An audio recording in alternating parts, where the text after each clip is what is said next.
On your side, NBC 12 News at 11 starts with breaking news. Folks, we can do this. Let's get something straight. A big victory tonight for former Vice President Joe Biden here in Virginia. Biden's win here was his first of many all across the country in tonight's Super Tuesday contest. Voters in 13 other states made decisions today, and Virginia carried a lot of weight. And we're live across the Commonwealth with the final numbers tonight. Brett Solomon is hearing from Bernie Sanders supporters. Karina Bolster gets reaction from the Republican Party of Virginia. And political reporter Henry Graff spent tonight with Biden supporters. Now, we'll get to that team coverage in just a moment, but first let's take a look at those final numbers. As we told you at the top of the newscast, Biden wins, finishing with 53%. Bernie Sanders second with 23% of the vote. Elizabeth Warren and Michael Bloomberg came in third and fourth, respectively. And of course, with Joe Biden clinching the victory here in the Commonwealth, understandably, he had some pretty excited supporters tonight. Political reporter Henry Graff spent the night with Biden supporters. He joins us now with more. Henry? Carla Kirk, good evening. Yeah, those Joe Biden supporters were out here in full earnest earlier. The bar getting ready to close down here in a little bit. A lot of people have trickled out of here right now, but those we spoke with were happy that Joe Biden is back and performed better than expected right here in Virginia. A celebration quickly after the polls closed across central Virginia. Joe Biden won a decisive victory in the state's Democratic primary. I'm excited. I'm so glad that Virginia turned out to vote for Joe Biden, and it's evident, and he's won by a large margin. The former vice president had an uptick in the polls ahead of tonight, but Democrats at Metro Bar and Grill in Richmond were not taking anything for granted. I think he has integrity and cares about everybody, and I believe what he says. He's very trustworthy. Democrats we spoke with described themselves as moderate and believe a moderate candidate stands the best chance to win the White House in the November election. I like a lot of the moderate candidates this year, but I felt like he was the strongest one at the top of the ticket. Biden recently garnered the support of state Democrats. Even Richmond Mayor LeVar Stoney threw his support behind Biden. Stoney attended the Biden Watch Party and says black voters helped the candidate for president win in the Commonwealth. This is the one candidate who has coalesced the African American community, and I've been very, very impressed by his work. Back out here live now that all the partying is over. More work is still ahead for the Biden campaign and his supporters here in Virginia. They need to rally around him. And then also, when we were out at the polls earlier today at 4, 5, and 6, we did ask a lot of Democratic voters, particularly people who were voting for Bernie Sanders, if their candidate was not the nominee here in the end, would they support whoever that is? And those voters told me they would get in line behind whoever becomes the Democratic nominee. On your side, we're live tonight here in Richmond. I'm Henry Graff, NBC 12 News. Thanks, Henry. And tonight, Bernie Sanders supporters reacting to the election results and the fact that Virginia chose someone else. Brent Solomon live outside the Sanders camp in downtown Richmond. He joins us live. Brent, you were there as supporters watched those results come in. What was the mood like there? Yeah, there were about 30 or so people here at the Bernie Sanders camp on 2nd and Clay Street in downtown Richmond the whole evening. The mood was low-key but hopeful, which then led, of course, to disappointment. Go ahead, take a look at your screen right now. We want to show you some of those Bernie supporters. They were coming off of a whole lot of momentum following Sanders' massive campaign rally in Richmond last week, which brought out thousands of supporters. I've been speaking with many of them all evening. Many tell me they believe in Sanders' progressive stance on matters of education and health care. One 21-year-old tells me this is the first presidential election she's been able to vote in, and she was hoping Bernie would be the Democrats' candidate of choice. You know, I just hope that I can keep the hope that I have in the people and in democracy. And if we're back at square one, then we'll keep fighting until we find somebody else that can support us like Bernie has. Well, Sanders supporters say they've knocked on thousands of doors and made numerous phone calls all across Virginia to get their candidate nominated. But those efforts proved not to be enough to win the Commonwealth's vote. Now, following Senator Amy Klobuchar and Mayor Pete Buttigieg dropping out of the race, Bernie supporters were hoping all of their supporters would come their way. That's despite both of those former candidates throwing their support to Joe Biden. And tonight, so did the Commonwealth. Live in Richmond on your side tonight, Brent Solomon, NBC 12. All right, thanks so much, Brent. Well, as Democrats keep their eyes on the upcoming convention in July, Republicans are focused on making sure President Trump continues campaigning all across the country. The chair of the Republican Party of Virginia calls Joe Biden's victory tonight not too surprising.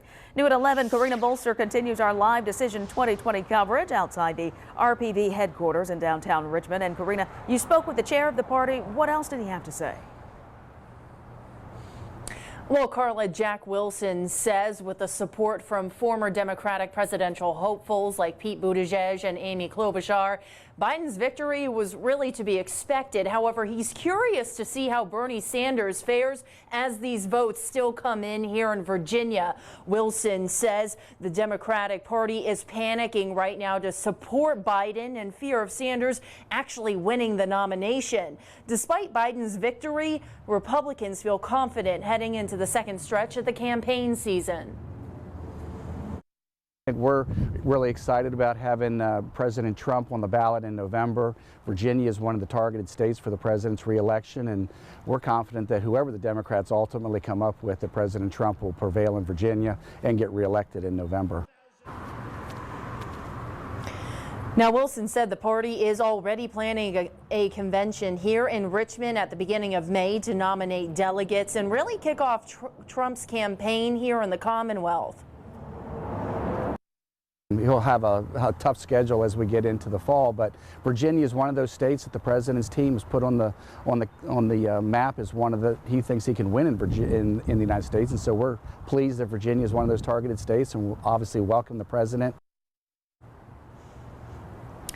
No, at this point, President Trump has not commented directly about Biden's win here in Virginia. Rather, his campaign manager released a statement earlier this evening following the results of the Democratic primaries here on Super Tuesday, saying that Biden is, quote, just as terrible a candidate as he was a few days ago. Live and on your side in downtown Richmond, Karina Bolster, NBC 12 News. Thanks, Karina. Alabama, Arkansas, Minnesota, North Carolina, and of course, Virginia. Those just a few of the states where former Vice President Joe Biden claimed victory tonight. You can see his win in blue on this map. Do we have that map? Bernie Sanders' wins will be in purple. Alice Barr continues our Decision 2020 coverage tonight from Washington. A strong Super Tuesday showing for Joe Biden, beginning a run of projected wins from Virginia and North Carolina to Oklahoma. It's a good night, and it seems to be getting even better. They don't call Super Tuesday for nothing. Bernie Sanders, the projected winner in Colorado, Utah, and his home state of Vermont. You cannot beat Trump with the same old kind of politics. Voters in 14 states from New England to California cast their ballots today. In some parts of Texas, lines stretching up to 3 hours long. Some voters weighed a new calculation after their first choice, Pete Buttigieg or Amy Klobuchar, dropped out of the race, both endorsing Biden last night to consolidate support around one moderate candidate. It makes me more comfortable about voting for Joe Biden. Another centrist appearing on the ballot for the first time today, Mike Bloomberg, winning in American Samoa. But despite $500 million in ad spending, he's struggling to earn delegates in the larger contests. And my message is simple. I am running to beat Donald Trump. While Elizabeth Warren is hoping for a strong enough showing to stay in the race. I was not born a politician, but I was born a fighter.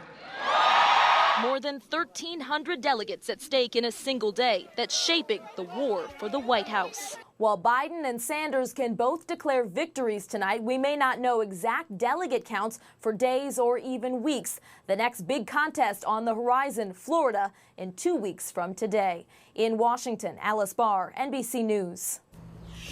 Well, NBC 12 political analyst Dr. Deirdre Condit joins us now to help break down Super Tuesday so far and what the Biden victory here in Virginia could mean for the election overall. Dr. Condit, did Virginia surprise you today? It surprised me in the magnitude of the turnout, which was an all-time record for a primary in the state of Virginia, and it surprised me in the magnitude by which Joe Biden won this particular state. You know, NBC would not let go of the fact that Joe Biden so connects with African-American voters and Bernie Sanders does not. Do you have a sense of why that is? I think that he has a long history with the African-American community. I think clearly his connection to President Obama and 8 years serving with President Obama is really important to the African-American community. He essentially, though, has a kind of a personality and an approach that the African-American community clearly responds to. At least, I think if we look closely, it's probably African-Americans over the age of about 35 are his strongest voting bloc. I think younger African-Americans are students and learning things and maybe change a little bit, but I really do believe he connects with them on a human level, on a kind of intimate community orientation, and his religious identity, I think, is really fundamental to him, and I think that resonates well. We know all eyes are on Virginia, here in Virginia, but did anything really stick out to you in the 13 other states today? So one of the things people will look at tomorrow is that Utah looks like the only state where Joe Biden didn't reach viability, didn't reach 15%. If we had had this conversation sort of predicting stuff a week ago, we would have said Joe Biden might get viable in 2 states. The fact that he kind of ran the table tonight across the country, even in states where he didn't win, he still reached serious viability. That's really an amazing change in a very short amount of time in American political history, and certainly in this very topsy-turvy election. And as Warren Gunn, you don't win your home state, that's kind of tough. It's really tough. She had serious competition. She has hit viability, I think, in 4 states or 5 states. Bloomberg hit viability in 5 states, I think. But I think Warren has to have a serious consideration about what she does going forward after today. What can we expect next from we these candidates? We move into the next next round of voting, right? And then we do it all over again. Right. Okay. Well, thank you so much. Thanks for joining us. Sure. And of course, we'll be tracking results from all across the country overnight. The 12 News Today team will have all of the updates. Look for that beginning bright and early at 4:30 a.m. And switching gears now to the latest on the deadly tornadoes that tore through Nashville and Middle Tennessee, killing 24 people. There is damage in an 80-mile stretch from Nashville to Cookeville, spanning 4 counties. The National Weather Service is still investigating, but right now they predict an EF3 tornado is responsible for much of that damage. Dan Shinneman has the latest tonight at 11. The tornado struck in the middle of the night. I mean, it sounded like an explosion just went off in the house and it just blowed all the windows out. When the sun rose, the damage was everywhere. Heartbreaking. It's heartbreaking. It's incredible. Our prayers are greatly needed for families out there who are dealing with a sudden tragic event that has occurred in our state. Preliminary estimates from the National Weather Service suggest that at least one of the twisters was an EF3 or stronger. That means winds up to 160 miles per hour. There are now piles of rubble where neighborhoods once stood, schools destroyed. Some residents now count their blessings. If we would have waited 2 seconds, we would have not made it, because all the stuff that fell in there would have fell on us while we were running. The search for victims goes on. Many have not been accounted for. And if we go out there on foot and see the piles of rubble and the devastation of buildings and neighborhoods, that behind every pile really represents people. People who will now struggle to recover. Dan Shinneman, NBC News. And just into our newsroom, we've learned a woman is alive after she was shot in the 3400 block of WALMSLEY Boulevard this afternoon in Richmond. It happened just after 2:30. Police say the victim was transferred to the hospital with non-life-threatening injuries. 2 suspects were arrested following a brief pursuit with police. So if you have any information, please call police. Time now to bring you up to speed on the coronavirus. Still no confirmed cases here in the Commonwealth, but North Carolina does have 1 confirmed case in Wake County. That's in the Raleigh area. At a news conference today, Governor Roy Cooper announced that person was exposed to the virus while visiting Washington State. That person is said to be at home in isolation and doing quite well. Health officials say that person returned home on a flight, and they're working to identify other passengers that were on that plane. Been preparing for this, and we do expect to see more cases in North Carolina. We are working closely with local health departments, healthcare providers, and others to quickly identify and respond to new cases. The number of deaths in the U.S. now stands at 9, and all of them are confined to Washington state.